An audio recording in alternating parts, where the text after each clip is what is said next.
Hari ini kita masih melanjutkan penyelidikan kita tentang perumpamaan penabur dalam Matius 13 ayat 18-23. Mari kita dengar dulu penjelasan Yesus mulai dari ayat 18. Karena itu dengarlah arti perumpamaan penabur itu.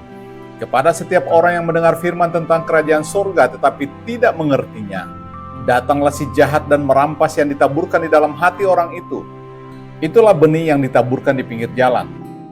Benih yang ditaburkan di tanah yang berbatu-batu ialah orang yang mendengar firman itu dan segera menerimanya dengan gembira. Tetapi ia tidak berakar dan tahan sebentar saja. Apabila datang penindasan atau penganiayaan karena firman itu, orang itu pun segera murtad. Yang ditaburkan di tengah semak duri ialah orang yang mendengar firman itu.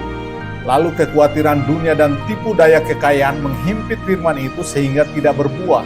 Yang ditaburkan di tanah yang baik ialah orang yang mendengar firman itu dan mengerti. Dan karena itu ia berbuah. Ada yang 100 kali lipat, ada yang 60 kali lipat, dan ada yang 30 kali lipat. Inilah arti perumpamaan itu. Benih itu ialah firman Allah. Di sini Yesus mengatakan hal yang sama persis.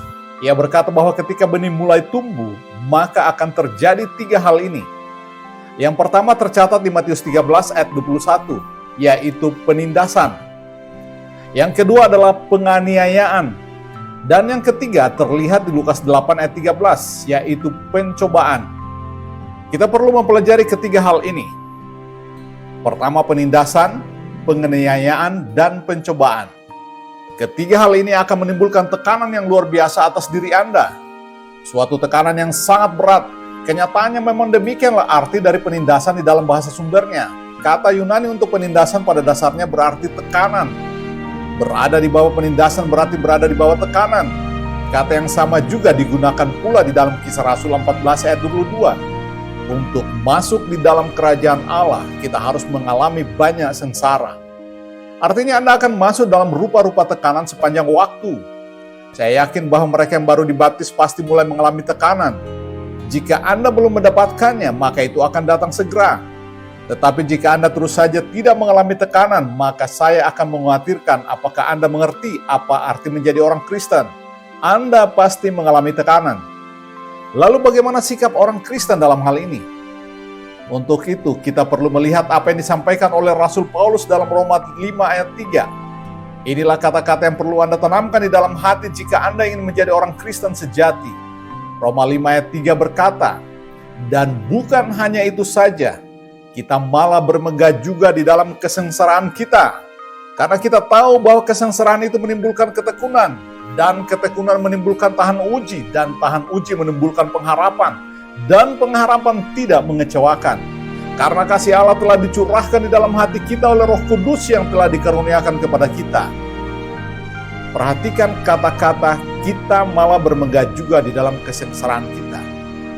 Sekarang ini gereja dipenuhi oleh orang-orang Kristen yang datang untuk mencari manisan. Mereka menjadi Kristen untuk menyenangkan hati sendiri. Tidak heran jika mereka segera mengeluh ketika tekanan mulai berdatangan. Hei, apa yang terjadi dengan saya? Ada apa ini? Mengapa semuanya menjadi kacau? Ayah saya jatuh sakit, ibu saya dibelit masalah keuangan, dan usaha saya berantakan. Saya sendiri harus menghadapi masalah pribadi di sana-sini. Saya kan sekarang sudah menjadi orang Kristen. Allah seharusnya memberi saya manisan. Apa yang terjadi? Ya, yang terjadi sebenarnya adalah Anda mulai mengalami kehidupan Kristen. Allah tidak pernah menjanjikan manisan kepada Anda. Pelajarilah isi Alkitab. Jika Anda tahu apa artinya menjadi orang Kristen, seharusnya Anda bermegah bersama Paulus yang berkata, bahkan lebih dari itu, kami justru bermegah di dalam kesengsaraan. Lalu Anda menyahut, ada apa dengan Paulus? Apakah dia sejenis orang gila kah? Atau apa dia jenis orang yang gemar dengan siksaan? Bukan. Sama sekali bukan itu. Tetapi Paulus adalah orang yang memahami apa arti hidup sebagai orang Kristen, yaitu selalu berada di bawah tekanan. Saya harap Anda mencamkan hal ini baik-baik, maka Anda akan dapat bersyukur kepada Allah atas tekanan yang Anda hadapi.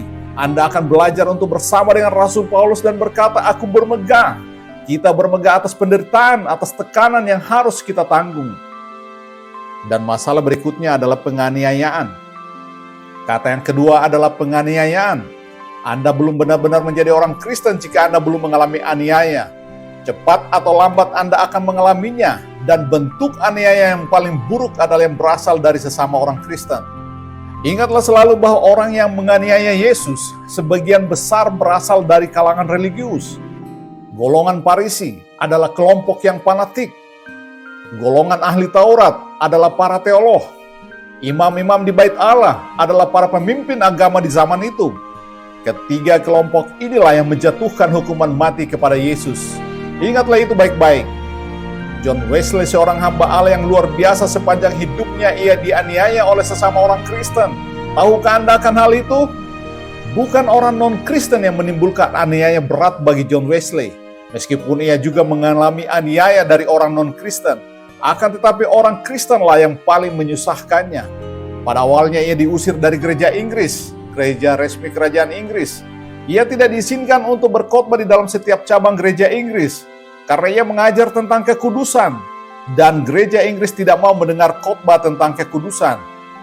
Mereka mengusirnya keluar sehingga John Wesley harus berkhotbah di jalanan karena ia tidak boleh lagi berkhotbah di mimbar-mimbar gereja. Namun syukur kepada Allah, karena melalui John Wesley lah suatu kebangkitan rohani yang luar biasa terjadi di Inggris yang tidak akan pernah dapat ditandingi oleh peristiwa-peristiwa kebangkitan rohani manapun sepanjang sejarah Inggris. John Wesley sadar bahwa ia akan mengalami penganiayaan dan ia tidak menyimpan dendam terhadap mereka yang menganiaya dia. Sekarang ini gereja Inggris sangat menyesali apa yang sudah mereka perbuat terhadap John Wesley dahulu. Mereka sekarang mencoba untuk merangkul gereja Metodis agar mau kembali ke gereja Inggris. Ingatlah hal ini baik-baik. Bagi mereka yang melayani Tuhan, jika Anda setia kepada Injil, Anda akan menghadapi penganiayaan dari sesama orang Kristen dan juga non-Kristen. Kadangkala Anda akan bertanya-tanya, mengapa saya dimusuhi semua orang? Sekarang kita sudah mendapatkan gambaran yang semakin jelas. Kata yang pertama adalah tekanan. Kata yang kedua adalah penganiayaan. Rasul Paulus berkata di 2 Timotius 3 ayat 11, "Engkau telah ikut menderita penganiayaan dan sengsara seperti yang telah kuderita."